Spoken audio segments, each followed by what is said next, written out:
We can have everybody take their seats. We're going to get started. Good evening, everyone. For those of you who don't know me, my name is Sarah Carthan Watson, and I'm the current coordinator for Members Only, which is Northwestern's Black Student Alliance. Thank you. On behalf of our executive board and all of our general members, I'm so pleased to welcome you to the 2014 State of the Black Union, featuring our speaker, Ms. Sybrina Fulton. Currently in its 6th year, this annual event serves to bring a prominent Black speaker to campus to spark discussion around an event that is central to the current state of the Black community at large. This year, in addition to our speaker, we've added a more formal and interactive part of the program, and we love your help. So we will be having Sierra Boone, who is Vice President of Chapter Relations for the Northwestern chapter of the National Association of Black Journalists. She'll be leading a Q&A, and as you can see on the slide, if you have questions, you can tweet them with the hashtag SOTBU2014, and people will be screening them throughout the speech, and then will be asked on stage, and we'll try to get to as many of them as we can. In addition to questions, please feel free to tweet comments, thoughts to either the NABJ Twitter, the FMO Twitter, or just with the hashtag. We'd love to hear what you think. So before we begin, I'd like to get to a few housekeeping items. The first is that there can be no recording of this event. FMO is officially recording the event, but no one else is allowed to do so. So if you have any recording devices, please turn them off at this time.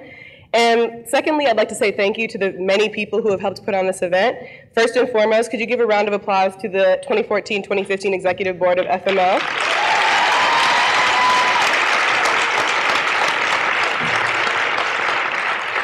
And that includes Malik Dent, Kittis Hammerly, Kari Chambers, Tunde Kalani, Shatara Cleveland, and Jaden Wood. And without their dedication and teamwork and long, long hours, this event would not be possible. So thank you. I love you guys.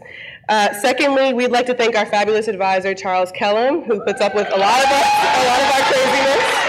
As well as everybody else who's here from the Division of Student Affairs. We thank you so much for your support. We'd like to thank the Northwestern chapter of NABJ for co-sponsoring the Q&A and the work that they put into this event, as well as our fabulous ushers who helped get everything organized. And I'd like to give a special shout out to Miss April Quio, who filmed the video that you saw. She's also my lovely roommate. And my other roommate, Ashley Mills, who is filming the event for us tonight. And lastly, I'd like to thank all of you for choosing to spend your Tuesday with us. We hope that you leave here inspired and informed, and that we live up to your expectations. And with that, I would like to bring out our Vice Coordinator of Programming, Malik Dent, to introduce our speaker. Thank you.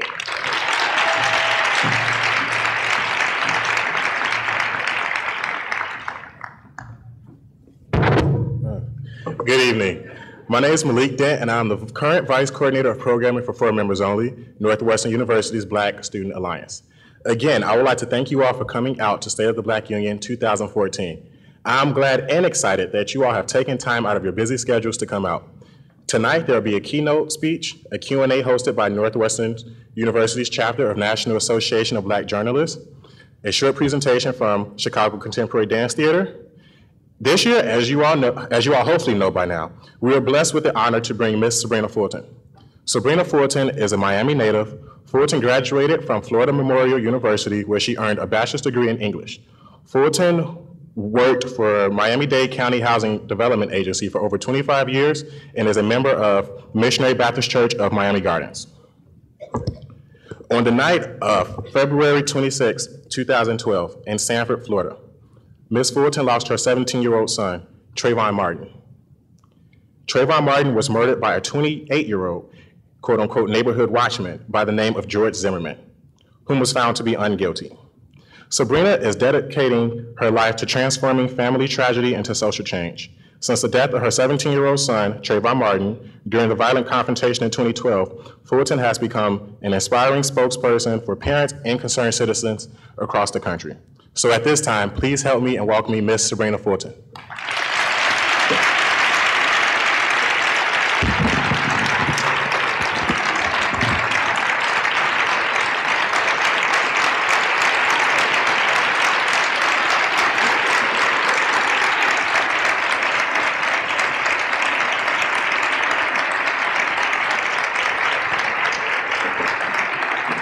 Thank you. Thank you. Thank you very much. Let me start off by saying It's a pleasure to be here in Chicago. This is not my first time here, but I must have came here during the summer months because I don't remember it being this cold. And so I have a little chill right now, but by the time I start talking and we start discussing some things, I'll be fine. I'm glad to know that purple is you guys' color for your school. This is my favorite color. It's also my birthstone, which is February. So let me just jump right into what I need to talk about. Let me just jump right into why I'm here and how I got here, and just some things that we need to talk about, some things that we need to discuss, and some things that you may just need to hear from the horse's mouth. Right? Right. Okay, we can't do this if you guys are going to be too quiet.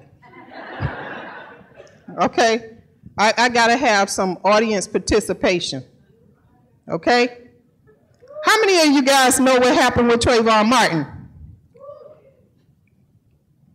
I'm not going to ask you any uncomfortable questions right now. That's going to come soon. Okay? But let me just tell you how average I was. And when I say I'm an average mother, I'm an average mother. That for some reason, God selected me and my family for this situation, for this tragedy to happen to. No, I do not understand why, and I probably never will. But when I say average, I mean absolutely, positively average. I grew up with a mother and father in my household. My mother worked at the post office. My dad was a police officer. My mom had 4 kids. I had 2 kids. I still have 2 kids. I have Javaris, who is 24, and I have Trayvon, who is 19, who is in heaven right now for no apparent reason. I had been on my job for about 21 years at the time. I worked for the housing agency at Miami-Dade County. You know, just average things. I'm just telling you about my average life. At the time, I had 1 vehicle, 1 house, 1 job, 2 kids, a couple of dollars in the bank. Just an average lifestyle. I went on vacation. I took my kids on vacation every summer. We got together for family events and for Thanksgiving and Christmas. We just average life. And then one day I get a call, and I was at work because I worked Monday through Friday because I had an average job, off Saturday and Sunday. And the worst thing, the very worst thing that a mother could hear, not a mother could see, but a mother could hear, is that her child had been shot and killed. And so I couldn't believe it. Like I said, I was at work when Tracy called and said something happened with Trayvon. And I told my supervisor, listen, I have to go. I have to leave. I kind of thought in my mind, or I wanted to believe in my mind, that they didn't have the right person. It wasn't the right child. He wasn't identified properly. That's what I wanted to believe. Because I just couldn't believe that I would be put in that position, that I would be the parent of a murdered child, that my son, my baby boy, would have been shot and killed. I couldn't imagine that. And I still have issues with it now. But let me go back. I got this call that said something had happened with Trayvon. He's trying to find out what's going on, blah, blah, blah. I tell my supervisor, listen, I need to leave. So I go downstairs of my job. I was on the 16th floor, went downstairs, got in my car. It's almost like it happened yesterday. Got in my car, cranked up the car, and my phone rings again. And it's Tracy. And he's telling me, that's him. And I said, no, you got the wrong, that's not him. That's not him. It can't be him. Because he has to come back home. He has to come back home. You don't understand. He has to come back home. So he said, no. Some guy was chasing him. And some altercation happened. And he was shot. Okay, I'm going to give you shot, but kill? No. I could not believe what he was telling me. I absolutely could not believe it. So let's fast forward just a little bit. Now we at the end of the week, and it's kind of sinking in that he's not coming back home. And so I thought that the worst time was that when I got the telephone call. How many of you know that wasn't the worst time? Does anybody know what was the worst time? I'll tell you. It was that Saturday at the funeral when I had to witness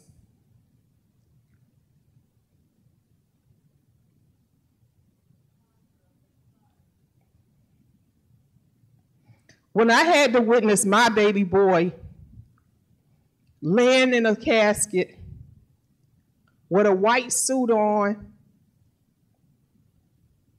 and a light blue tie, a light blue handkerchief with a nice haircut, as if he was going to the prom.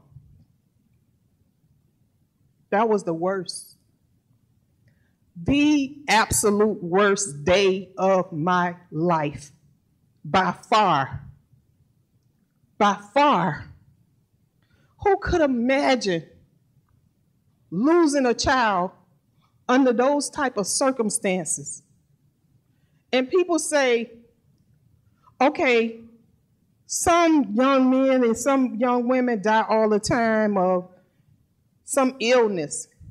But just all of a sudden, just he was home, he left home, he was coming back home, he never made it home. And so as I sat there on that front row, which I hate the front row, and I seen my son stretched out, I said, God, it has to be a purpose. It has to be a purpose. The reason why Trayvon is not here. There has to be a purpose. And so let me just tell you what I made myself believe, and I still do. It's Proverbs 3, 5, and 6. And it says, trust in the Lord with all your heart. Lean not unto your own understanding. In all your ways acknowledge him, and he shall direct your path. See, a lot of people think that I'm so religious. I am not. I'm spiritual. And there's a difference.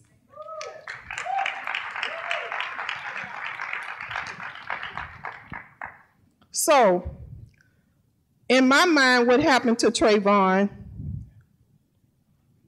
to me, Trayvon was used as a symbol to bring awareness, to bring attention to human rights, to racial profiling, to just basically what's going on with our justice system, and how we as African Americans are being viewed. And the reason why I say that is because I believe that it's not everybody. That some people see a human life and they value a human life. And then you have a group of people that do not value Black life, that do not value the African American life. And it's not your fault. It's not your fault that you feel the way you do. It's not your fault that there is so much hatred in your heart. It's not your fault. But it is your responsibility to become aware of what's going on, to bring attention to what's going on, and to do something about what's going on.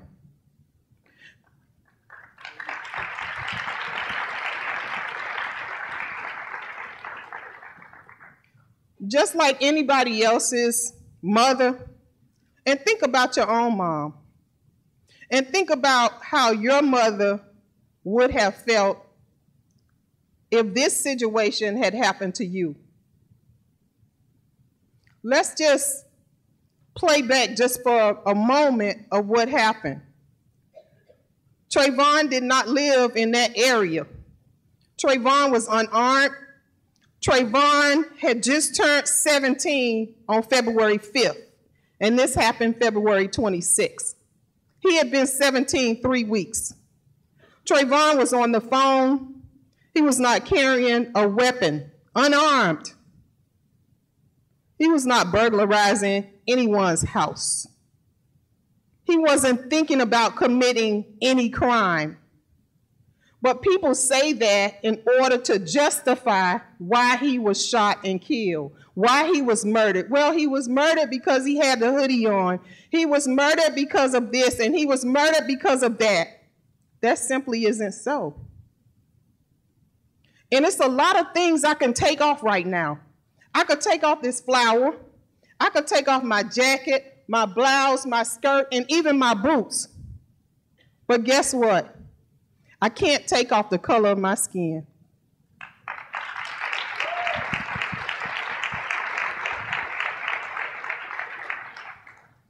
And so that's our uncomfortable subject. Our uncomfortable subject is to realize the differences that we have and to accept those differences. I would love to see the community that goes back to the basics of respect, meaning just because you're different does not mean I should not respect you.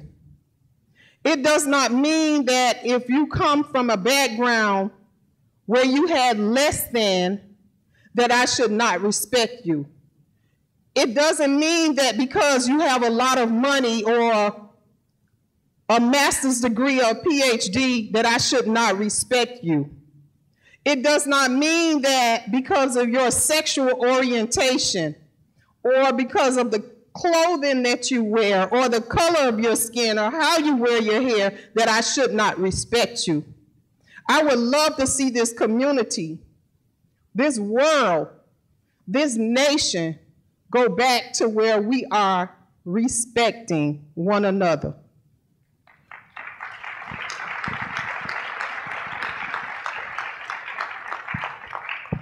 So, now we talked about a lot of things. Well, I did. You'll get your chance to talk. But we created what we call the Trayvon Martin Foundation. And that was because we had all of this pent up anger, because that's what it was, and disappointment with the justice system, because that's what it was, and maybe a little hatred. Maybe a little hate, because the fact that somebody took something so valuable away from us so soon. So it was a little hate. I'm going to admit to that. But we had all of these negative feelings that were inside of us, and we needed to do something positive. And that's where we get the Trayvon Martin Foundation from. And you can, at your leisure, you can take the time and you can go to the Trayvon Martin website, TrayvonMartinFoundation.org, and you can see some of the things that we're doing to help other families. because I certainly believe that that is one of the key points to my healing.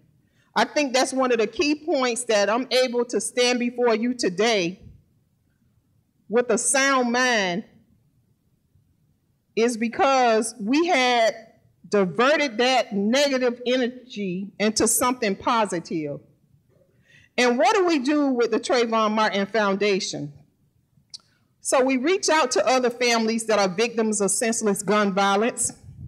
We talk about the gun laws. We talk about racial profiling. We talk about profiling in general. We talk about conflict resolution. We have mentoring programs. We have scholarship programs. We meet with families that are victims, like I said, and we try to offer some type of assistance to the funeral home, because not everybody have life insurance. And so we try to just do our part. We try to just do a little bit to try to assist those families, because the road that they're traveling down, we've been down. And it's not a very happy road. It's not a very fun road. And it's definitely not something that I would have signed up for. If this position was offered, I would be so far at the end of the line, no one would know who applied. This isn't something that you say to yourself, this is my life's work. This is what I want to do. It's only after a tragedy that this happens. And it's only after my tragedy that I became so passionate about helping other families. There are a lot of things going on in my head, but it's a lot of things that I want to hear from you guys. I want to answer some of your questions, and, you know, more importantly, I want you to ask questions and not just tell me statements or give me your opinion about something, but ask a question so that I can answer based on what I went through. I'm not an attorney. I don't play one on TV. I am an advocate. I am a mother, a parent of a child that was murdered. And so make sure when you asking me these questions that you are staying more on those lines, because a lot of times people ask me legal questions and it wastes time, because like I said, I'm not an attorney. So I welcome your questions. I thank you all for coming out, and I'm ready for your questions. Thank you. The National Association of Black Journalists' main goals are to promote fairness in all aspects of media. So Sierra Boone is going to represent the NU chapter of NABJ and lead you guys into some of the questions. When you tweet, please be sure to use the hashtag SOTBU2014 and make sure your tweets are public so that they can get to Sierra. Thank you.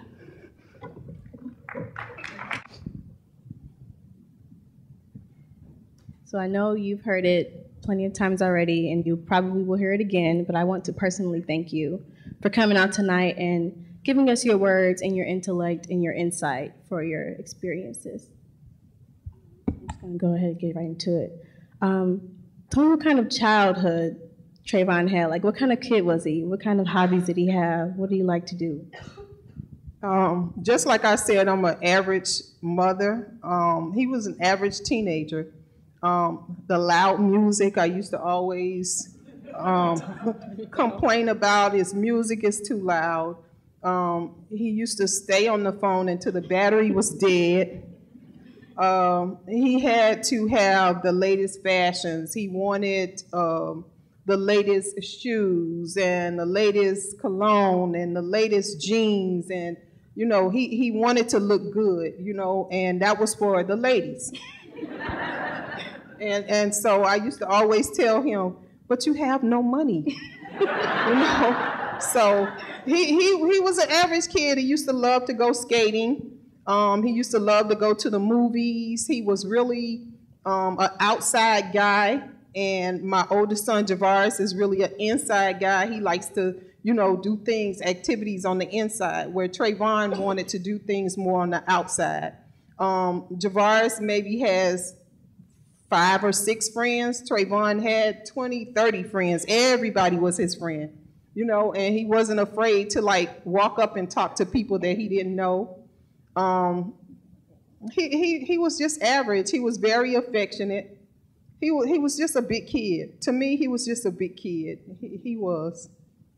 I know earlier, like way earlier, you mentioned that Rachel has a village of people who are supporting her, and it made me think then of the Black saying of "it takes a village to raise a child," and I just want to know, how was Trayvon's village? Like, what was the village that was surrounding him? Well, we have a strong family. I'm from Miami, and I still live in Miami, and my mother's there, my brothers are there, my sisters are there, that, we aunts, uncles, cousins, and then I have friends that I've had since I was in 6th grade.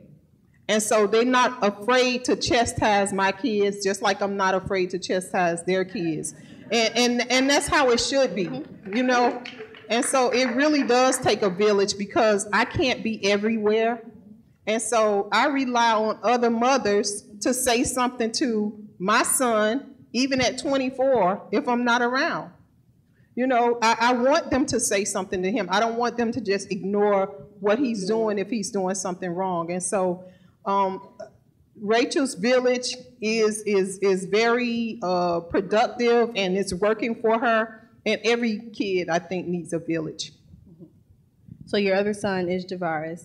Do you ever find yourself raising him differently, or like thinking of him in different ways now that after what happened to Trayvon, like being more precautious about things?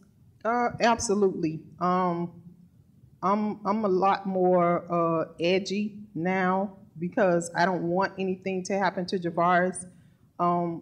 And I see young men now, and I'm afraid for those young men, because people don't necessarily have to have a reason why they perceive you as being a threat, or perceive you as being a criminal, or perceive you as being just a bad person. And that scares me, because our young men have a right. They have a right to walk down the street, and they shouldn't be chased, and they shouldn't be pursued, and they should have a right to listen to their radio, even if it's too loud, like in Jordan Davis's case,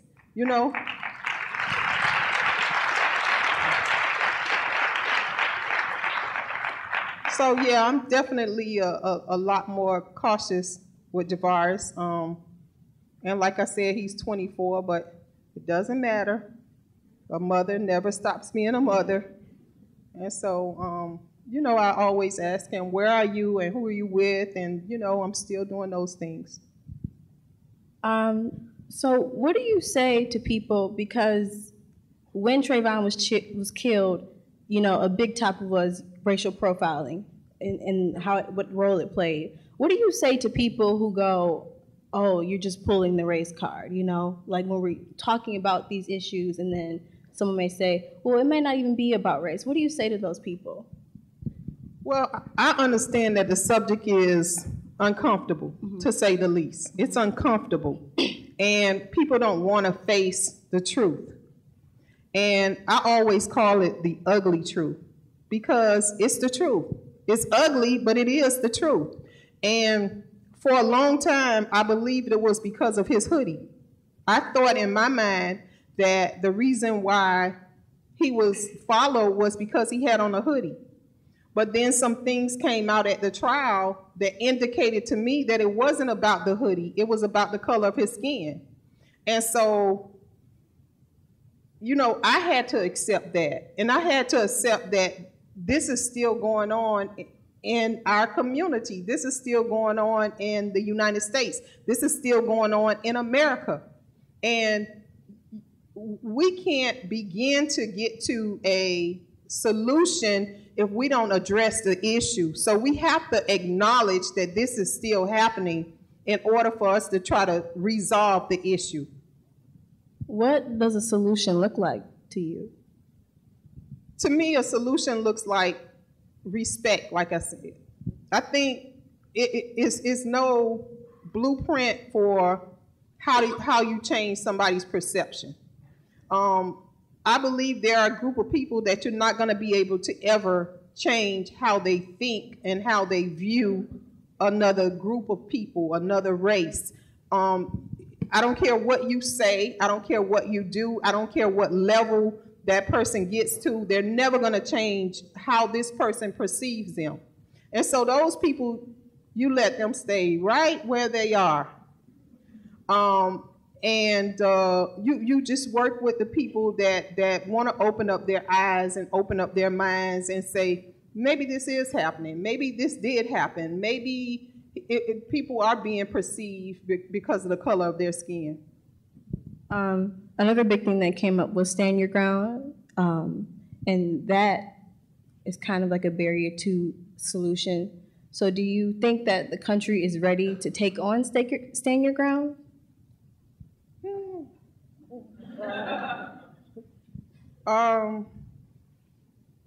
I think that it brought awareness to it. I mean, prior to this, I didn't know what stand your ground was. So it is bringing awareness to what stand your ground is, and that has to be a plus, because when you have knowledge about something and you're learning about something, and it's something new that you didn't already know, it can only be a plus, you know? And I think we will get to the process of eliminating stand your ground.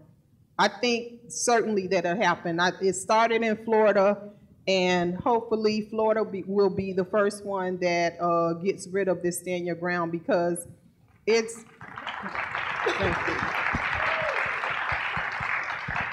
because you know, as I hear like different commentators, different legal analysts, and different people discuss it and talk about it, they almost all the time say that it's you know, it's just something that's not beneficial. It's just something that people are able to use to get away with murder. They don't have to be held accountable for what they've done. And we can't have a law that doesn't hold people accountable. And so since then, you started the Trayvon Martin Foundation, and I know you had the Circle of Mothers retreat.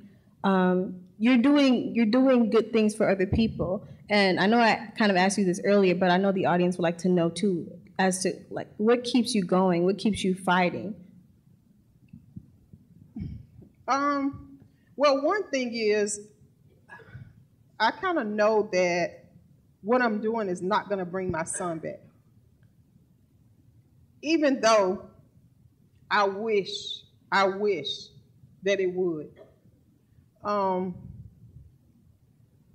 so I think I will continue to heal the rest of my life. I will continue to have a hole in my heart the rest of my life. But I think what's filling that void is the fact that I'm helping other families, that I'm making a difference, and that I'm doing my part in my community and other communities. And so that's what keeps me going. And the other thing I said before was that I have a big family in Miami, a very strong family in Miami. And I have friends and just positive people around me. And I think those people help to lift me up. And then church is not new to me. It's not, I'm not a person that goes every single Sunday. I don't. But like I said, I'm very spiritual, and I think what you do to somebody will come back. I believe in karma. I believe in, you know, I'm not gonna do, you know, I'm just trying to do things the right way. And I think it's always about right and wrong. You know, I don't think it's about black and white. I think it's about right and wrong, and what's right is right and what's wrong is wrong. And so I just try to, you know, be positive, and I try to encourage, and I try to inspire, because what I want to see in other people, I have to make sure that it starts here. And so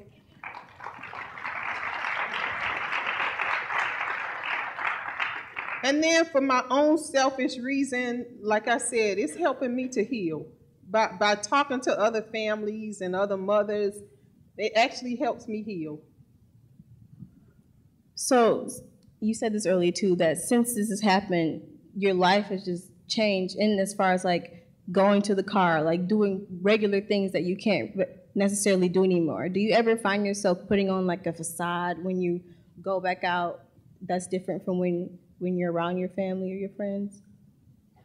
No, no, I don't feel like I've changed. If people just view me differently, average things I used to do, I can't anymore because people see everything that I do as news. If I go out right now and get a car accident, it's going to be in the newspaper, and I'm just like, I'm still not used to that, But so I'm very particular about who's in my circle and who I spend time with. I still like to go to the spa.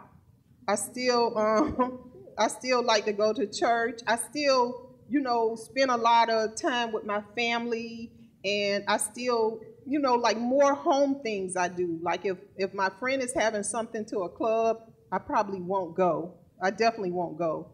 But if they're doing something at their house, then I'll go, And so I just have to be careful because it's one thing to be in the public spotlight and you're doing something positive and you're doing something productive. It's another one to be in the spotlight and you're doing something negative, and then it's everywhere. And so I don't want to be looked at negatively. And so I'm very particular about what I do. I'm very particular about what I say. I'm very opinionated, but I just try to do things the right way. I just, and I try to stay connected to those friends and those family members and things. And I try to, when I don't want to be bothered, I stay home. So sometimes, I don't want to take pictures. Or sometimes I might not want to hear another mother's story about what happened with her son or her daughter, because maybe that's during my weak time. Maybe I'm just like weak at that moment.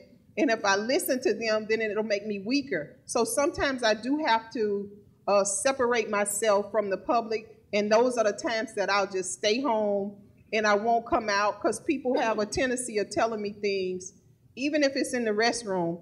They just start talking.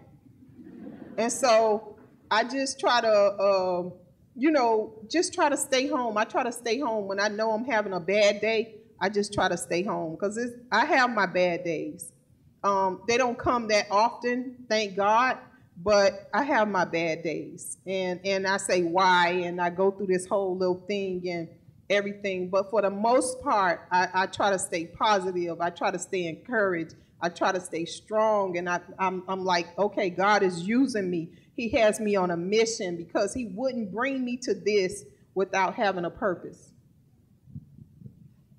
You said everything is news now. And I'm in the National Association of Black Journalists, and you studied media. So what is your view on the media? And if you could, tell the media something that's not for quotes, what would you tell journalists or reporters, the ones who are always in your face, or even just the ones who may be doing a story on this now? What would you tell somebody in media, as somebody who studied media and as someone who's gone through what you have? First of all, I would tell them to always be respectable with their questions, and you have to show compassion for what the person is going through. I just think in my mind of some of the things and some of the questions that I was asked, and I was like, why are you asking me this? I mean, what? I just lost my son, and you're asking me how does the murder of my son make me feel?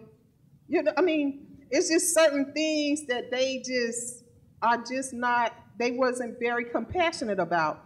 And some of it was to piss me off.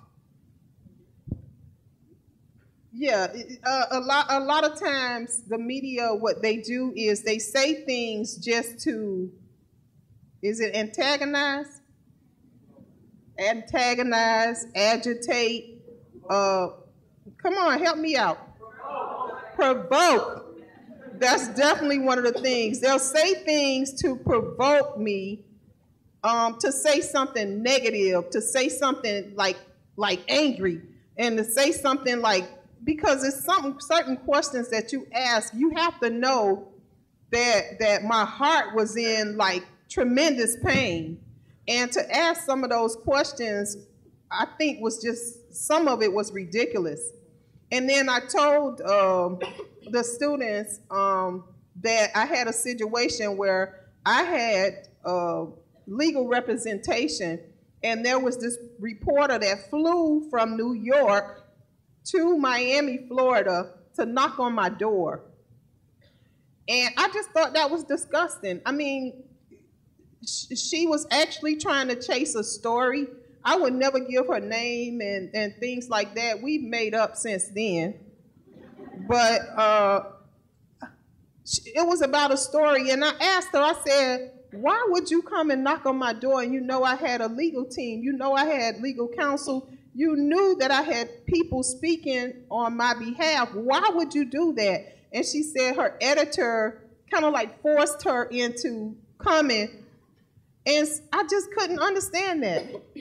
Another thing I couldn't understand is in the courtroom during the trial, my family only had one row, and that was between Tracy's family and my family. Well, Tracy is my ex-husband. And so he has his family, I have my family. And so we had to share this one row that only 6 or 7 people could sit at, this one row. But the media had maybe 5 or 6 rows. I just couldn't understand that. I just thought just certain things were so unfair. It's like, and then when we pulled up somewhere, you know, this was all new to us. When we pulled up somewhere, we had to like come in like a different vehicle or a rental, because they would take our tag number and run our tag number and come to our house and park in front of our house. If that doesn't scare you. I mean, you have like 4 or 5 trucks parked in front of your house. It's like, what's going on? You know, and it was for us. And it's just certain things that we just could not understand. And then that was just some of it that the media, your field, did.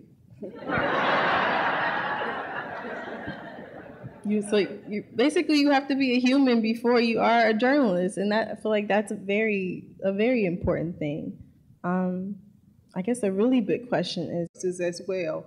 I'm all for peaceful protests. I'm all for signing the change.org petition. I'm all for. I'm just like, okay, you show your.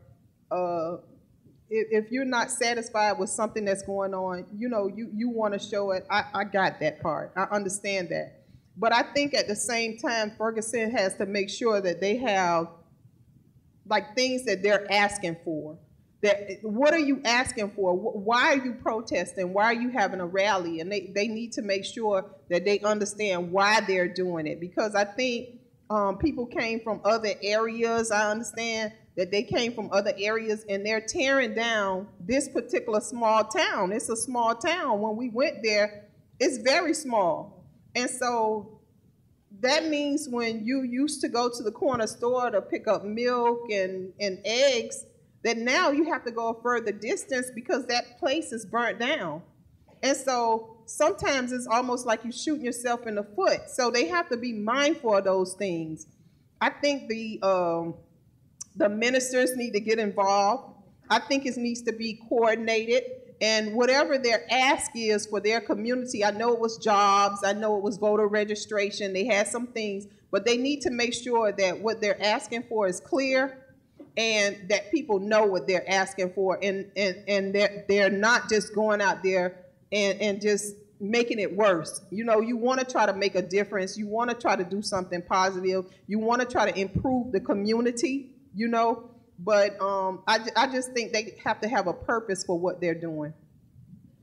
What went through your mind, and what were you thinking about when you penned the letter to to Michael Brown's parents? A lot of people don't know this, so I'm gonna tell y'all this. But Tupac's mom, Afeni Shakur, wrote a letter to me when this first happened. And I was inspired by that letter. And I said that I needed to do something for another mother. And so I met some other mothers. I came in contact with some other mothers, but it just wasn't in me just to write it at that time.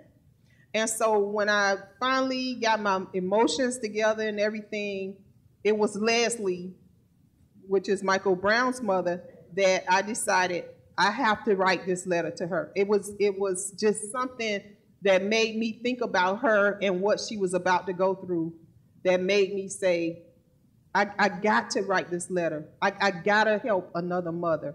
And so that's what inspired me to write the letter to particularly her. And it was because Tupac's mom wrote a letter to me, and so I felt it was necessary for me to write a letter to another mother. And that's where also the Circle of Mothers came from, which is the program that we do. And I invited 50 mothers from all across the United States. I had mothers from Chicago. I had mothers from Dallas and California and Florida and New York and just all over the place. I had Sandy Hook moms and just moms from all over the place, just mothers. And we cried together, we laughed together, we healed together, we just, tried to just get ourselves together and try to transform our life and just try to think about what do we do from here. We can't take away the fact that this situation happened, this tragedy happened in our lives, but we can certainly make something out of it. What can we do to make this a better situation? What can we do to help us heal? What can we do to move on to the next level? And so that's what I wanted to do for those mothers, because like I said, a lot of mothers come to me and they tell me their story. They tell me, oh, my son was killed, my daughter was shot. I just hear so many different stories. Even the mothers from the, is it Aurora, Colorado? I met some of those mothers and just listening to so many different stories, even young kids, and it continues to break my heart just to know what they're going to have to go through. And so I just wanted to make sure that they were healing properly. I had Lisa Nichols to come out, and she was the life coach, and she helped us and talked about moving to the next chapter. And Afeni Shakur came out. She was our keynote speaker. I had Shirley Murdoch to do a gospel song, and it was really heartwarming for us. It was just really just one of those moments where, it just took it to another level, and it was just mothers that had been through my walk, that had been through my journey, and that were saying to themselves, what do I do now? How do I go from here? And just, okay, this happened. How do I bounce back? How do I come back from what has happened? How did you get the idea to hold the Circle of Mothers? It came to me in a dream. Believe it or not, it came to me in a dream, and I could see it visually in my mind.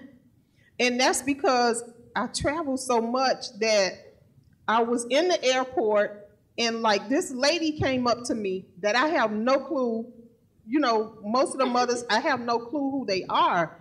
And so she came up to me and she told me her story. And to me, she wasn't healing at all.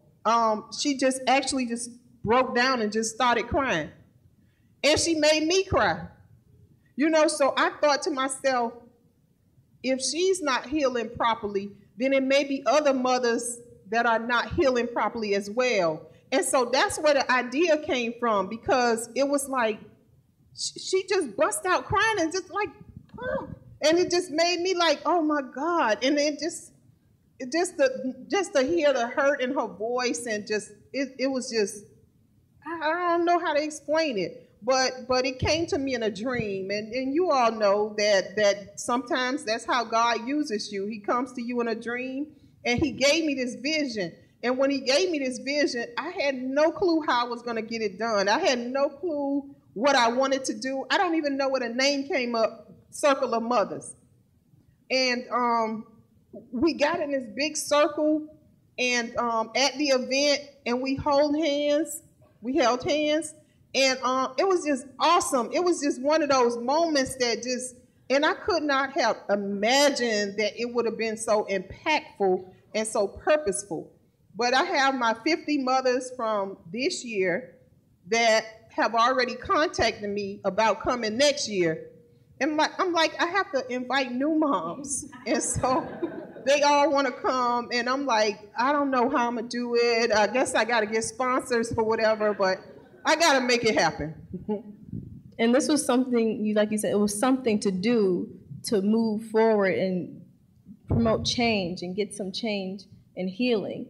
What are some things that people like, regular people like me or people in the audience, what are some things that we can do to promote change and to do something? Well, I know everybody in here voted today, right?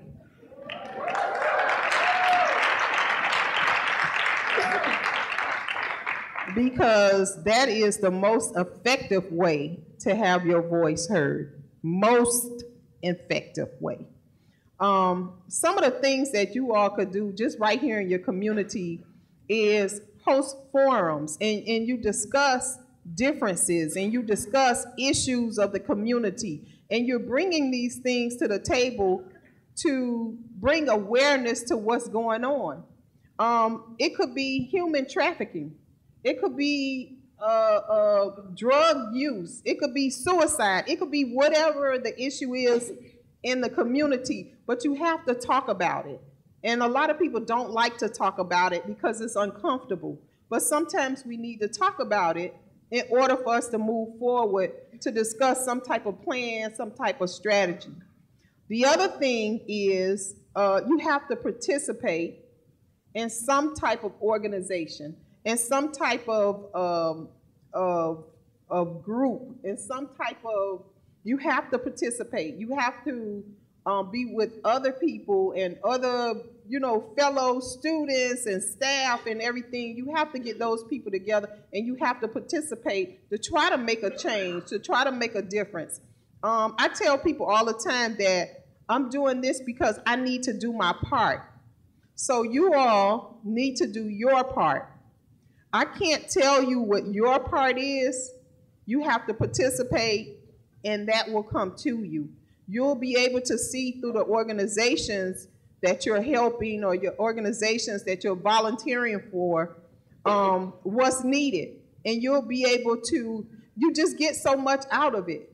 And a lot of people don't understand. They think, oh, well, I don't have time for this. But you have to make time if you want to see a positive change. You have to make time.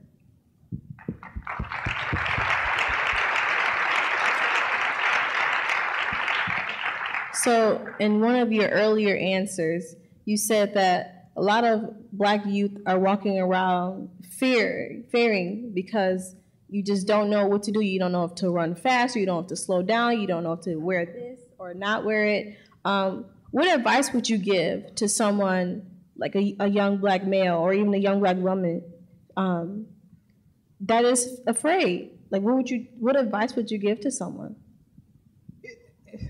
I don't really have any advice for them because it's not always about them. Sometimes it's about the other person's perception of who they are. And so that's the even deeper conversation. Because as a parent, we a little edgy when our kids are away from home anyway. We think that when they're home, that's the safe zone. So we always want them to stay home, naturally. But if you know, like I know, they are dying to get in the streets. They're dying to go this place, and they got to hang with their friends, and they got to go to the mall and to the movies, and they just have things to do. in addition to school, you know?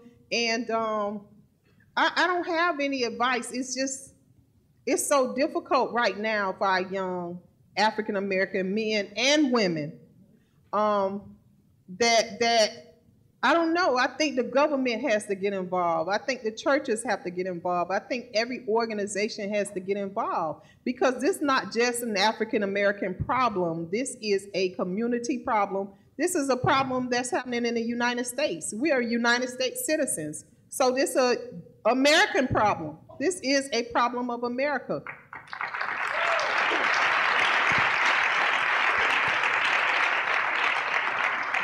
The other thing is, some people don't quite see profiling as profiling because it's not happening to them and their community, and so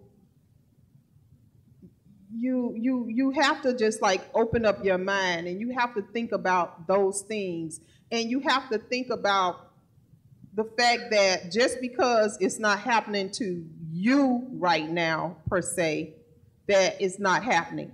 It's absolutely happening. And it's all over the news. It's just one incident after another incident.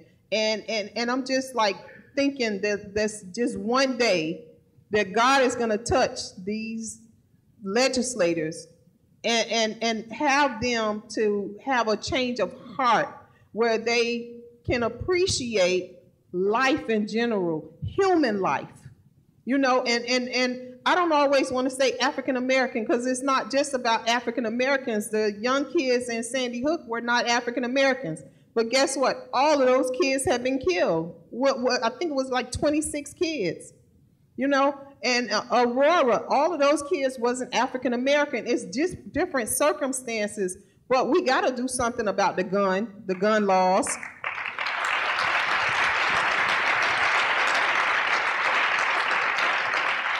And let me just say this. It was a report one time in the news that said, I hated guns. I'm against guns and I grew up with guns in my house. My dad was a City of Miami police officer. So I grew up with a gun. I'm all for responsible gun owners. But I got a problem when you have a 28-year-old man that's chasing a 17-year-old kid, a 17-year-old teenager. And don't just use my son. Think about your own child. Think about your son or your daughter, 17 years old. Think about your niece, your nephew, your cousin, your friend. Think about that. 17 years old, on the telephone, and you have a 28-year-old man that was obviously looking for someone and just he picked the wrong person. That was not the burglar. And it's just so much that needs to be done and so much that needs to be ironed out and needs to be discussed and talked about and brought to the table. And then we have to have a plan for what we need to do to move forward. Do you think America is moving forward or has moved forward since Trayvon's death? And if so, how? And if not, what can we do as a greater America? I think America is moving forward at a snail's pace. But it has certainly brought awareness, you know, and awareness meaning people's eyes were closed, including African Americans, because we have an issue with black on black crime. So including African Americans, we were not paying attention, we were not aware, we were not knowledgeable. Now we are more aware of what's going on. We are more aware of what's happening. We are more, you know, connected to what's going on in the news and things like that. And so I think when you bring attention to something, that's the first step. That's certainly the first step. So for on college campuses, like for FMO, how can FMO start to bring attention to young audiences that are about to go, you know, into the world? I think by having workshops and having panels, you have panel discussions and you talk about those things.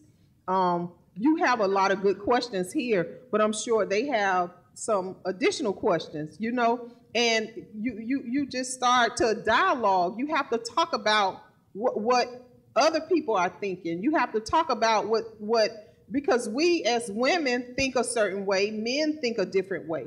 You know, different classes of people think differently.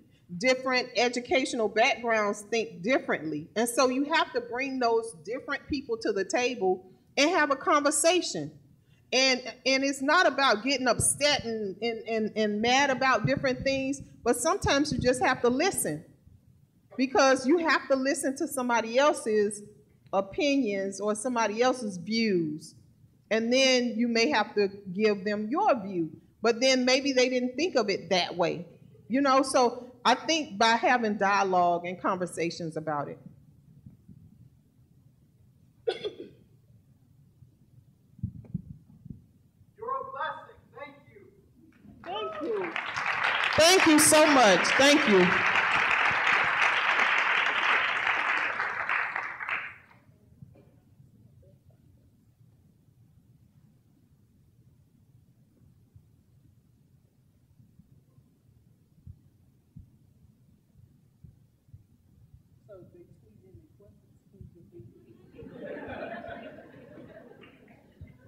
My son does most of this stuff for me.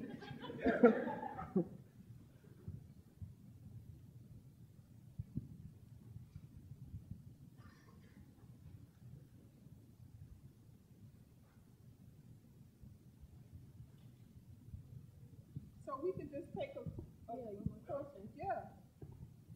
I mean, I'm not afraid if you guys want to come up, maybe one person at a time. If one person at a time can come up and ask your question, I'll try to answer it as best I can. Nobody has questions? Has anyone in the Trayvon Martin and the Zimmerman family ever apologized to you personally? Yes, very good question. Yes, but at the time it was during a bond hearing, and we didn't feel like it was sincere. It was for show. It was for the media, and it's hard. It's like, and I hate to compare it to a drunk driver, but if I get in my car right now and I'm drunk, I'm intoxicated, and I kill somebody's son or daughter, and I tell that person, I'm so sorry. It's just not good enough. It's not good enough. And I think to me, you have to think about things before they happen and not after it happens. You don't wait until after something happens at 28 years old and say, I'm sorry. No, it should not have happened. It should not have happened. I should still have my son here. I should, instead of a funeral, I should have been going to his prom and his graduation. And it's just so much I feel like I'm missing out on. I lost one son, but I gained like millions of sons. And so that's my plus. You know, with every negative, there is a plus. That's my plus. I lost a son, but I gained millions of sons. So I have a lot of work to do.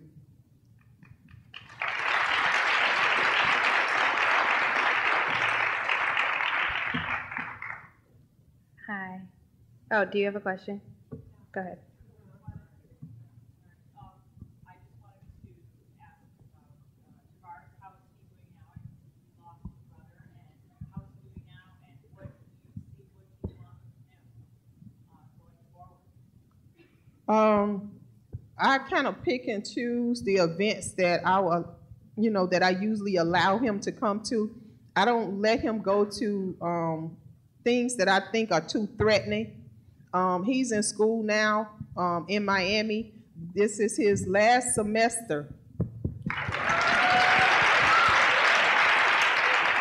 He'll have a bachelor's degree in IT, so he's a computer guy. because of this, he wants to go to law school in New York. And I'm trying to get past that. I'm praying about that because I really want him to go to law school in Florida somewhere and not New York. But if that's what he wants to do, I'm going to support him 100%. It's just him and I home now, so I just have a lot of time to get on his nerves, really. And I do. And, well, he's doing good. He's doing good. I got a family, a strong family, and, we pick on him, we mess with him, we just make him feel comfortable. We don't want him to be in a shell or anything, and so sometimes I allow him to come out to different events because I want him to see this. I want him to, be a part of it, but I don't want it to consume him. And so I want him to try to have some parts of a normal lifestyle. And so, they try to get him to do interviews and stuff. He's still a little shy when it comes to the media, but he's doing good. And thank you for asking. Thank you. Okay, so we have time for 2 more questions. Yeah, right here in the front.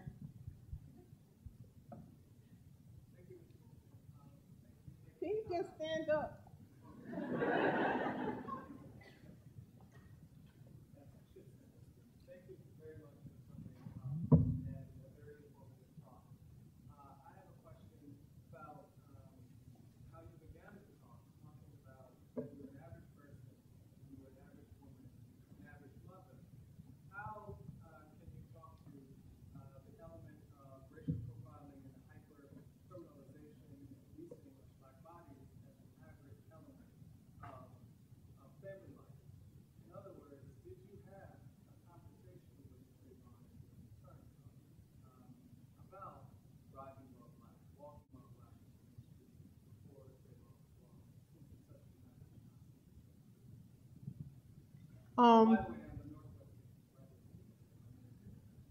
Oh, nice to meet you.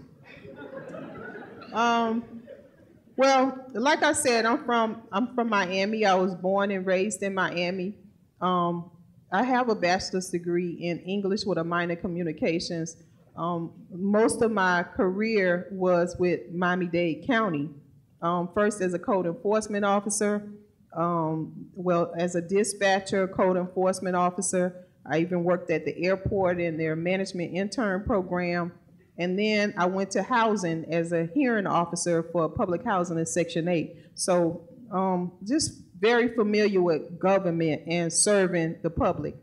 By being in Miami, I'm around like a lot of nationalities, a lot of different, they call it the mixing bowl or one of those bowls, okay? Because it's just so many different people there. We have the Cubans that come over, we have the Haitians that come over, we have Colombians there, we have Jamaicans there, we have Bahamians there, we have everybody there. And to me, it wasn't so much of a profiling issue in Miami. Of course, we've had a conversation with Trayvon about people viewing him as just automatically perceiving him as doing something wrong because of the color of his skin. Yes, we had that conversation. Did we have an in-depth conversation with him? No, absolutely not, because we don't have a major problem like that in Miami. It's so many different nationalities there. And so it really wasn't a problem in Miami. I mean, we have certain, little incidents that happen here and there, but it wasn't a major problem for us to have a long-term conversation with him. But yes, we did have the conversation with him about profiling, about racial profiling. One of the things that I did, just as a mother, when something comes on the news and then you go run and you wake them up, or you find them wherever they are and you say, listen, let me tell you what's happening and you ask them about different things. So we used to talk about like a whole bunch of different things that came on the news or that was happening in the community or that we knew about, that we heard about. So they know about different things that go on because we would have those discussions. So look now, Twitter's working. But here's a tweet, a question that we have on Twitter. If you were to have a conversation with George Zimmerman today, what would you say to him?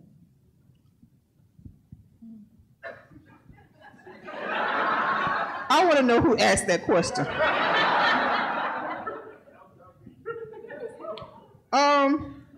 I don't think I would be able to have a conversation at this time.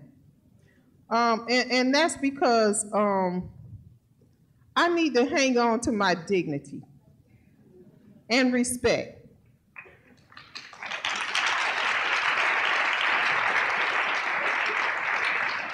And in all honesty, one of the questions I usually get is, have I forgiven him?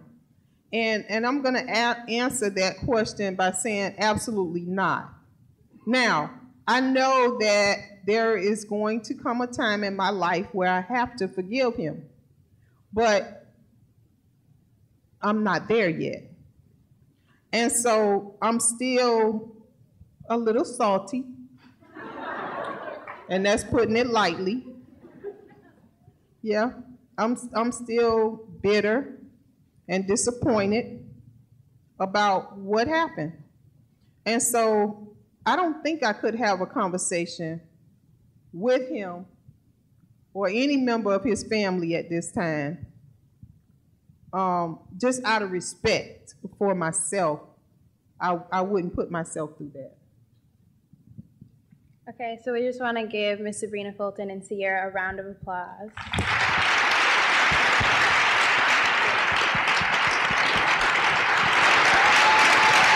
Thank you.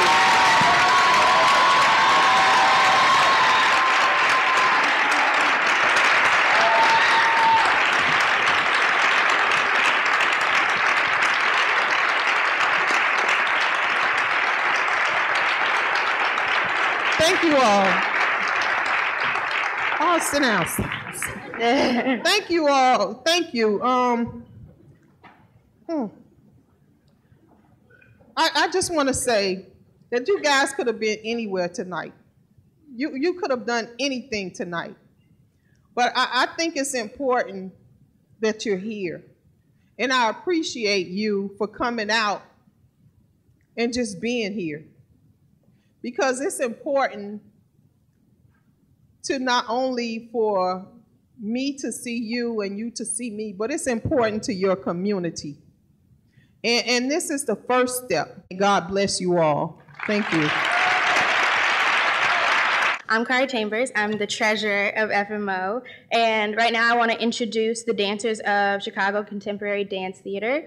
SHI, CDT, is a dance, arts, and educational institution grounded in African American traditions and dedicated to excellence in providing instruction, performances, and community programs to students, artists, and audiences.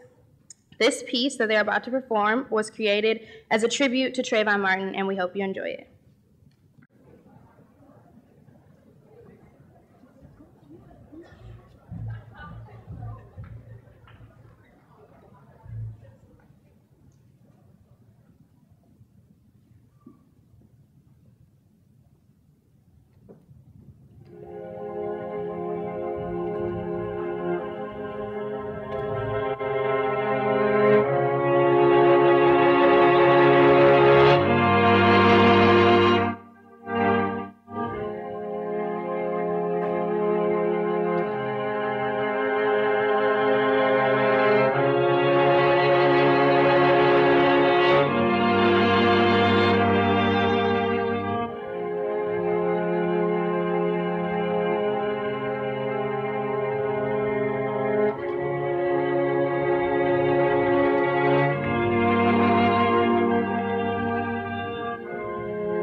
All right, so that concludes State of the Black Union 2014. At this time, I would like to bring up the exec members of 4 members only, as well as the exec members of NABJ, Northwestern's chapter. Without them, this would not have happened. So at this time, I would like for you all to just applaud the exec for all their hard work.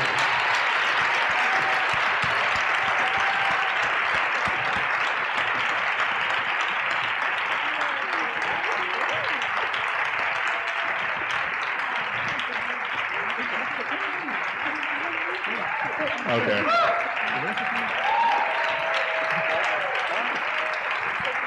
Good night.